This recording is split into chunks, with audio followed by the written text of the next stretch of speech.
ऋषिमुनियों की पावन धरती, देश धर्म का नाता है। कहते सारे लोग यही है, वो हमारी माता है। जाग उठो ओ भारतवासी, जाग उठो ओ भारतवासी, गौ पर छुरियां चलती है। बंद करो गौ माँ की हत्या, सारी जनता कहती है। बंद करो गौ माँ की हत्या, सारी जनता कहती है।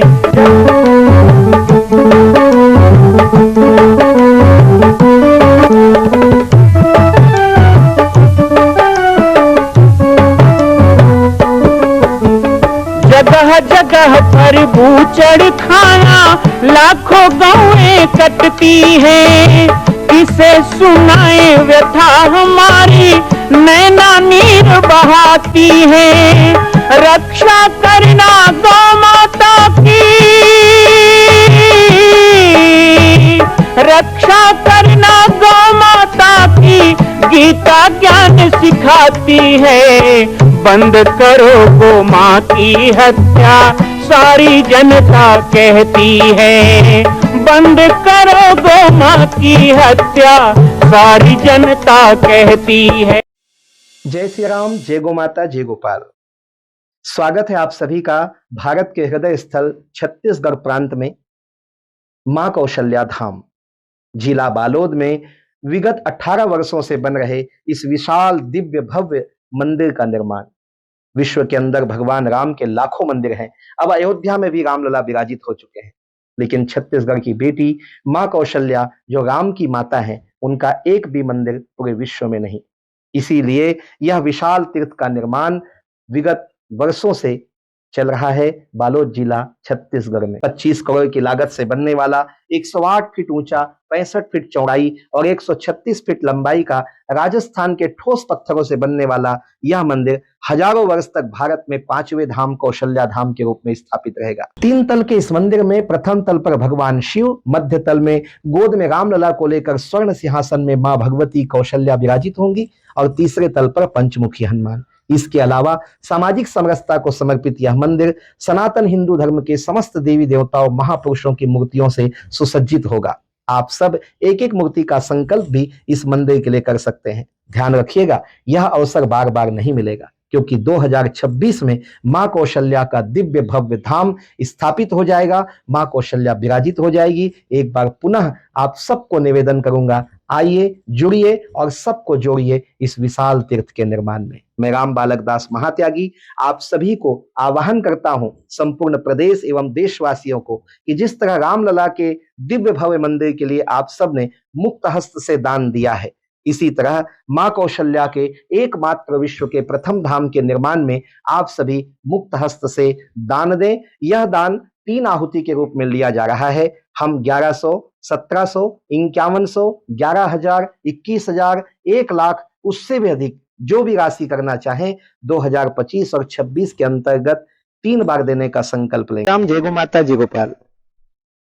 आज अपने जीवन के एक अद्भुत प्रसंग पे मैं चर्चा करने वाला हूं, जिसके कारण मैं हूं, जिसके कारण आज ये हनुमान नंदीशाला गौअभ्यारण्य है और जिस दिन के कारण आप सब मेरे साथ हैं।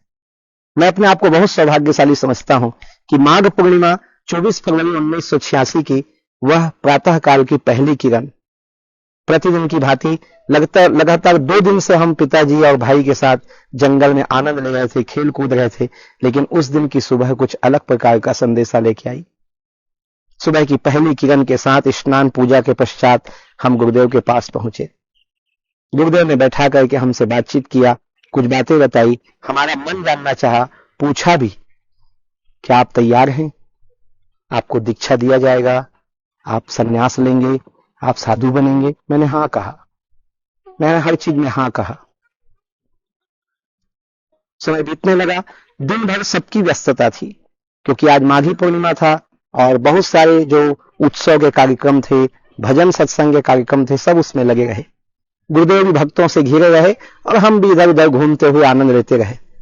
संध्या की बेला में 3 बजे से दीक्षा की तैयारी प्रारंभ हुई। सबसे पहले गांव से नाई को बुलाया गया। हमारे मंगल सिंह ठाकुर जी अब हमारे बीच नहीं रहे। मंगल सिंह ठाकुर जी, उन्होंने ही मुझे लगभग 3 से 4 बार मुंडन किया। जब भी मेरा मुंडन हुआ तो उन्होंने किया। अंतिम बार ये जो मुंडन हुआ था वो भी आज से लगभग 20 साल पहले उनके द्वारा ही हुआ था। तो स्वर्गीय मंगल सिंह ठाकुर जी ने मुझे मुंडन किया। मुंडन संस्कार के बाद मुझे ले जाकर स्नान करवाया गया। कुंड में स्नान करने के पश्चात लगभग 4 बजे के समय संध्या की बेला, और बहुत से भक्त उत्सुकता से इंतजार कर रहे थे कि कब दीक्षा होगा, कब इनका नया नाम रखा जाएगा। मुझे कुछ भी एहसास नहीं था। मैं सही कहूं, ना कोई विषाद था, ना कोई अधिक प्रसन्नता थी, बिल्कुल शांत हो गया था। मेरा मन 2 बजे से ही बिल्कुल शांत था। 2 बार पिताजी पूछ चुके थे कि आप चुप चुप क्यों हैं। मैंने कहा नहीं, अच्छा है। मुंडन हुआ तो भी उन्होंने पूछा कैसा लग रहा है, मैंने कहा बिल्कुल ठीक हूं। और मुंडन के पश्चात गुरुदेव के पास मुझे ले जाया गया। घर वाले दूर हो गए, कुछ भक्त थे वहां, 1-2 संत थे, ब्राह्मण देवता थे और गुरुदेव थे। एक चद्दर लगा दिया गया ताकि उधर से इधर दिखाई ना दे। गुरुदेव ने मुझे अपने सामने खड़ा किया। धुनी मैया जल रही थी। गुरुदेव और हम केवल वहां पर थे। गुरुदेव ने मुझे वह अद्भुत बीज मंत्र, राम मंत्र देकर के कृतार्थ किया। मेरे कानों में उन्होंने राम मंत्र सुनाया। कहा भूलोगे तो नहीं? भूलोगे तो मुझसे पूछ लेना। अब आज से हमारा और आपका रिश्ता हो गया। उस दिन उन्होंने मुझे उपदेश दिया कि देखो,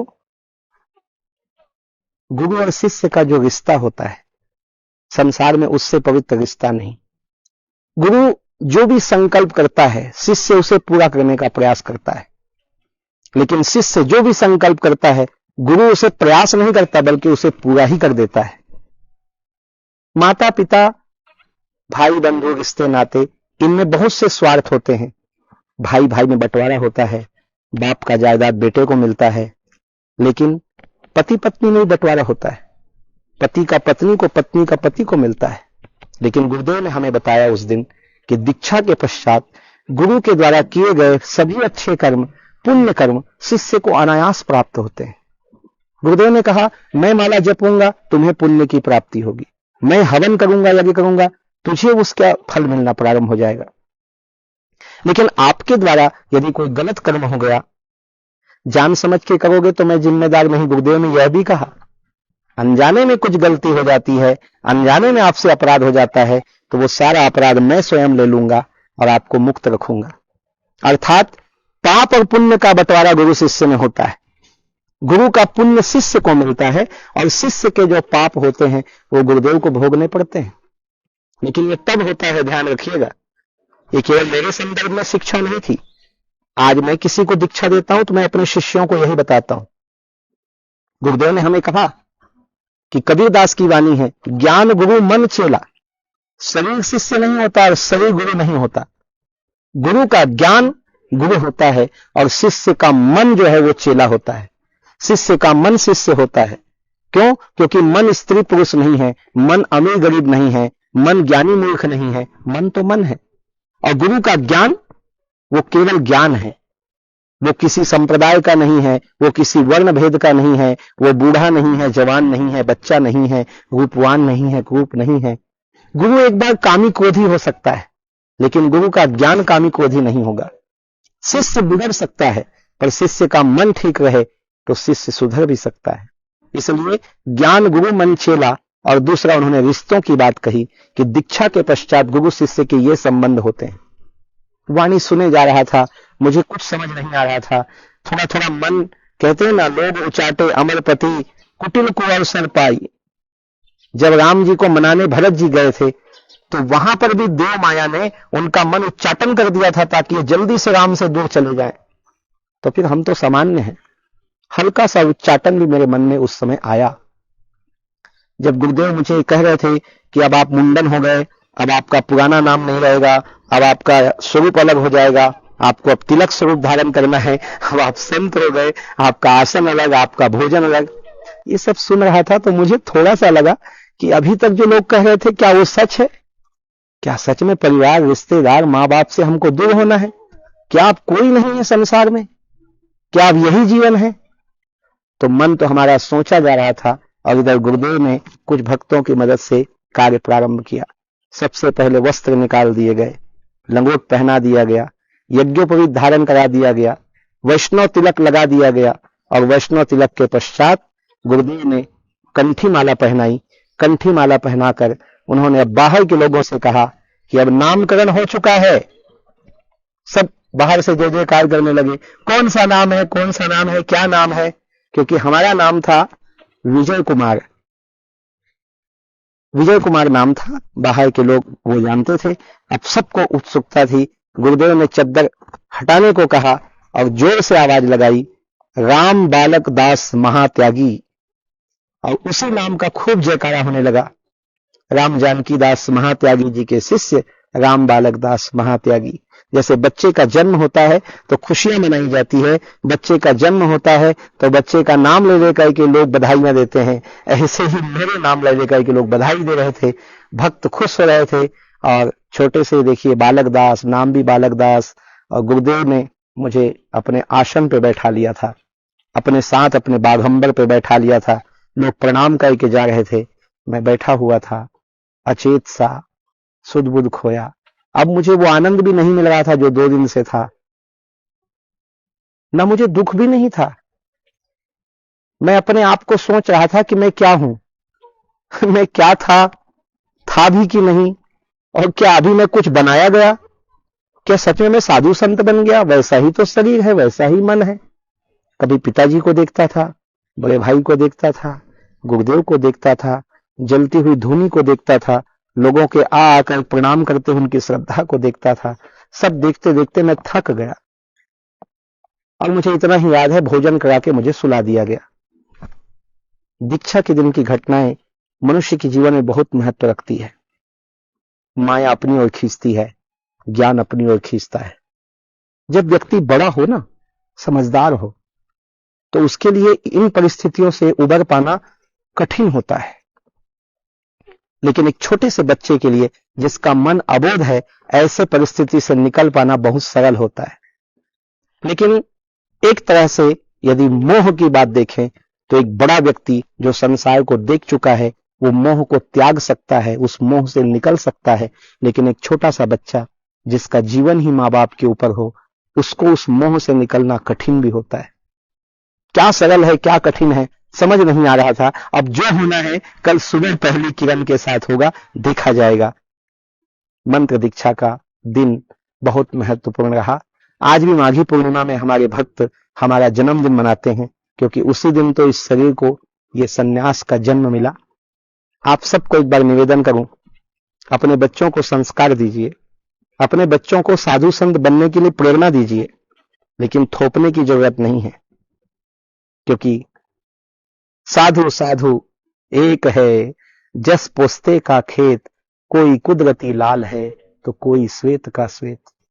संत बनाए नहीं जाते, संत होते हैं। साधक बनाए नहीं जाते, साधक होते हैं। भक्त बनाए नहीं जाते, भक्त होते हैं। हां, दुष्ट बनाए जाते हैं, दुष्ट कोई होते नहीं है। चोर बनाए जाते हैं, वो कोई होते नहीं।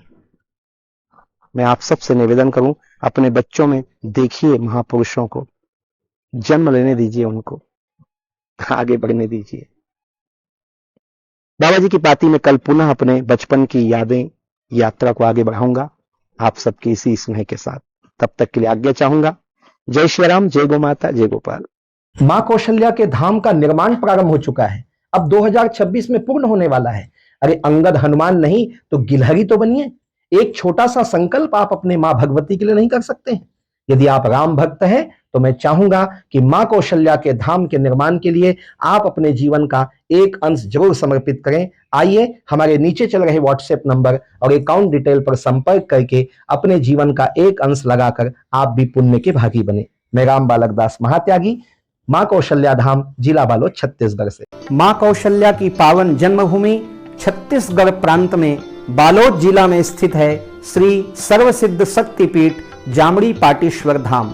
परम पूज्य सद्गुरुदेव राजयोगी बाबा जी की तपस्थली श्री पाटेश्वर धाम और विश्व के अद्वितीय मां कौशल्या जन्मभूमि मंदिर निर्माण का दर्शन करने और इसी प्रकार समसामयिक विषयों पर अपना ज्ञान वर्धन करने के लिए और 10,000 गायों के लिए बनने वाले श्री हनुमान नंदीशाला गो अभ्यारण्य का समाचार प्राप्त करने के लिए आप सभी देखते रहें YouTube चैनल पर और हमारे चैनल को आप सभी सब्सक्राइब करें, घंटी का बटन दबाएं ताकि आप सूचनाओं से जुड़े रह सकें। जय श्री राम, जय गौ माता, जय गोपाल।